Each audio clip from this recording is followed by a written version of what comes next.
ഇപ്പോൾ നമ്മൾ ഉണ്ടാക്കിയേക്കുന്ന ഈ ചിക്കൻ കറിയിലോട്ട് കുറച്ചധികം കടുകെണ്ണയും ഒലിവ് ഓയിലും ഒക്കെ ഒഴിച്ചു കൊടുക്കാം. ഹലോ ഗൈസ്, ഇന്ന് നമ്മളൊരു വളരെ ഹെൽത്തി ആയിട്ടുള്ളൊരു കറി ഉണ്ടാക്കാൻ പോവുകയാണ്. ചിക്കൻ കറിയാണ് ഉണ്ടാക്കുന്നതെങ്കിലും നമ്മളതിൽ എല്ലാ വിധത്തിലുള്ള നമുക്ക് ഇവിടെ അവൈലബിൾ ആയിട്ട് ഇപ്പം എൻ്റെ വീട്ടിലുള്ള എല്ലാ പച്ചക്കറികളും ഞാൻ അതിൽ കയറ്റും. അതാണ് അതിൻ്റെ ഒരു പ്രത്യേകത എന്ന് പറയുന്നത്. പിന്നെ ചിക്കൻ മേടിച്ചിട്ടുണ്ട്. ചിക്കൻ എല്ലില്ലാണ്ട് ചിക്കൻ്റെ ബ്രസ്റ്റ് പീസ് മാത്രം മേടിച്ചിട്ട് ഞാൻ ചെറിയ കഷ്ണങ്ങളായിട്ട് കട്ട് ചെയ്തെടുത്തിട്ടുണ്ട്. വളരെ ചെറിയ കഷ്ണങ്ങളായിട്ടാണ് കട്ട് ചെയ്തെടുത്തിരിക്കുന്നത്. ഇനി ഇതിലോട്ട് നമ്മൾ കുറച്ച് മഞ്ഞൾപ്പൊടി, മുളക് പൊടി, ചിക്കൻ മസാല, ഉപ്പ്, പിന്നെ ഇഞ്ചി ജിഞ്ചർ പേസ്റ്റ്, അങ്ങനെ കുറച്ച് സാധനങ്ങളെടുത്ത് ഒന്ന് മിക്സ് ചെയ്തെടുക്കുകയാണ്. നമ്മൾ നേരത്തെ നുറുക്കിയ ചിക്കനിലോട്ട് മല്ലിപ്പൊടിയും ചിക്കൻ മസാലയും കുറച്ച് മഞ്ഞൾപ്പൊടിയും കാശ്മീരി മുളക് പൊടിയും വെളുത്തുള്ളിയും ഇഞ്ചിയുടെ പേസ്റ്റും ഇട്ട് വെച്ചിട്ടുണ്ട്. ഇനി നമുക്കിത് മിക്സ് ചെയ്തിട്ട് ഇത് കുറച്ച് നേരം എടുത്ത് വയ്ക്കാം. ആ സമയം കൊണ്ട് നമുക്ക് കുറച്ച് കാര്യങ്ങൾ വേറെ ചെയ്യാനുണ്ട്. ഞാൻ ഉണ്ടാക്കുന്ന രീതിയും ഉണ്ടാക്കുന്ന കറിയും എല്ലാവർക്കും ഇഷ്ടപ്പെടുമോ അതല്ലെങ്കിൽ ഇതൊരു മണ്ടത്തരാണോന്ന് എനിക്കറിയില്ല. ഞാൻ ഏകദേശം ഒരു 2 വർഷമായി ഇങ്ങനെ ആണ് പൊതുവെ കുക്ക് ചെയ്തിട്ട് 2-3 ദിവസം കഴിക്കാറ്. അപ്പോൾ എനിക്കിത് വളരെ ഹെൽത്തി ആയിട്ട് തോന്നി. ഇത് ഞാൻ ഇതുവരെ നാട്ടിലൊന്നും ആരും ഇങ്ങനെ കുക്ക് ചെയ്യണ കണ്ടിട്ടില്ല.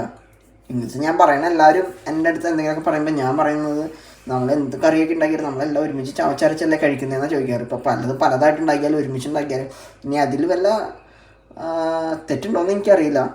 നമ്മളരിഞ്ഞ് മാരിനേറ്റ് ചെയ്ത ചിക്കനിലോട്ട് ഇനി നമ്മൾ ഇടാൻ പോകുന്ന കുറച്ച് വെജിറ്റബിൾസ് ആണ്.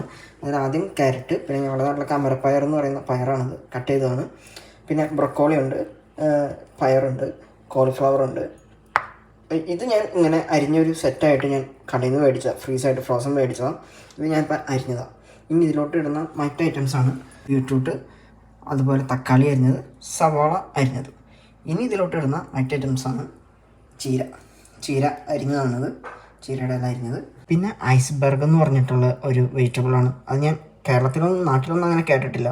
ഇവിടെ ഓസ്ട്രേലിയ വന്ന പിന്നെയാണ് ഞാൻ ഈ പേര് കേട്ടേക്കുന്നത്. അതിന് നാട്ടിൽ വേറെ ഏതെങ്കിലും പേരിൽ ഇത് ഇട്ടുണ്ടോ എന്ന് എനിക്കറിയത്തില്ല. അപ്പോൾ ഇതും മേടിച്ച് ഞാൻ അരിഞ്ഞിട്ടുണ്ട്. നല്ലൊരു വെജിറ്റബിളാണെന്നാണ് കേട്ടത്.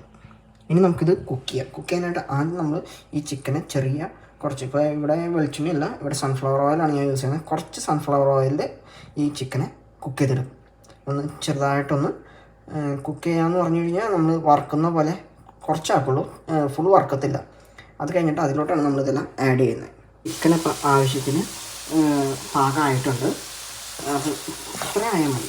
ഫുള്ളായിട്ട് നമുക്ക് വറുത്ത് പോലെ ആവേണ്ട. ഇത് ഫുള്ള് എണ്ണയല്ല കേട്ടോ, എണ്ണ കുറച്ചുള്ളൂ. ബാക്കി ചിക്കനിൽ നിന്ന് ഇറങ്ങിയേക്കുന്ന വെള്ളമാണ്. ഈ ചിക്കനിലേക്ക് നമുക്ക് അരിഞ്ഞ് വെച്ചിരിക്കുന്ന പച്ചക്കറികൾ ഇട്ട് കൊടുക്കാം.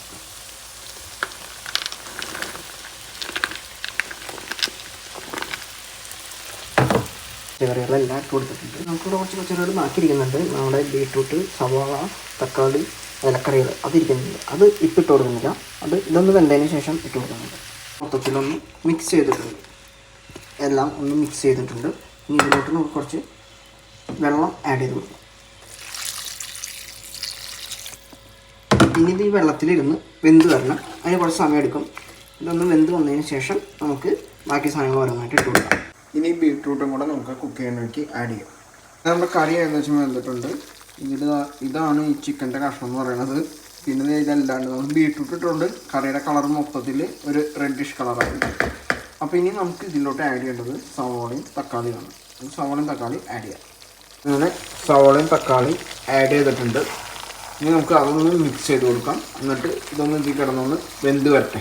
അങ്ങനെ നമ്മുടെ കറി സെറ്റായിട്ട് വന്നേക്കാണ്. ഇനിയിപ്പോൾ നമുക്ക് അടുത്ത സമയം എന്ന് പറയുന്നത് ഇലകൾ ആഡ് ചെയ്യാനുള്ളതാണ്. അപ്പോൾ അതിന് വേണ്ടി നമ്മൾ ആദ്യം ചീര ആഡ് ചെയ്യാൻ പോവാണ്. അങ്ങനെ ചീര ആഡ് ചെയ്തിട്ടുണ്ട്. ഇനി നമ്മൾ ഐസ്ബർഗാണ് ആഡ് ചെയ്യാൻ പോകുന്നത്. അപ്പോൾ ഐസ്ബർഗും കൂടെ ഇതിലോട്ട് ആഡ് ചെയ്ത് നമുക്കിതൊന്ന് മിക്സ് ചെയ്ത് കൊടുക്കാം. അങ്ങനെ നമ്മൾ ഇലകളൊക്കെ ഇട്ട് ഈ കറി നല്ല അടിപൊളിയാക്കി എടുത്തിട്ടുണ്ട്. എല്ലാം മിക്സ് ചെയ്ത് നല്ല അടിപൊളിയാക്കിയിട്ടുണ്ട്. ഇനി ഇതിപ്പോൾ ഒന്ന് വെന്ത് കഴിഞ്ഞാൽ നമുക്ക് കഴിക്കാം. ഒന്ന് അടച്ചു വെച്ചൊന്ന് ശരിക്കൊന്ന് വേകണം.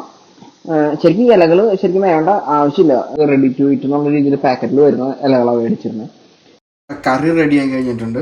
ഇത് ഒന്നുകൂടി ഒന്ന് ഡ്രൈ ആയി കഴിഞ്ഞാൽ നല്ല ടേസ്റ്റ് ഉണ്ട്. കറി ഉണ്ടാക്കിയതിന് ശേഷം കുറച്ച് ഒലിവ് ഓയിലും വളരെ കുറച്ച് കടുകെണ്ണയും ഒഴിച്ചായിരുന്നു. അത് എന്തിനാണെന്ന് വെച്ചാൽ എനിക്കറിയാൻ പാടില്ല. ഈ കറി എല്ലാവരും ട്രൈ ചെയ്ത് നോക്കണം എന്നൊന്നും ഞാൻ പറയില്ല. കാരണം ഇതിങ്ങനെ ഒരു കോമ്പിനേഷൻ നല്ലതാണോന്നൊന്നും എനിക്കറിയില്ല.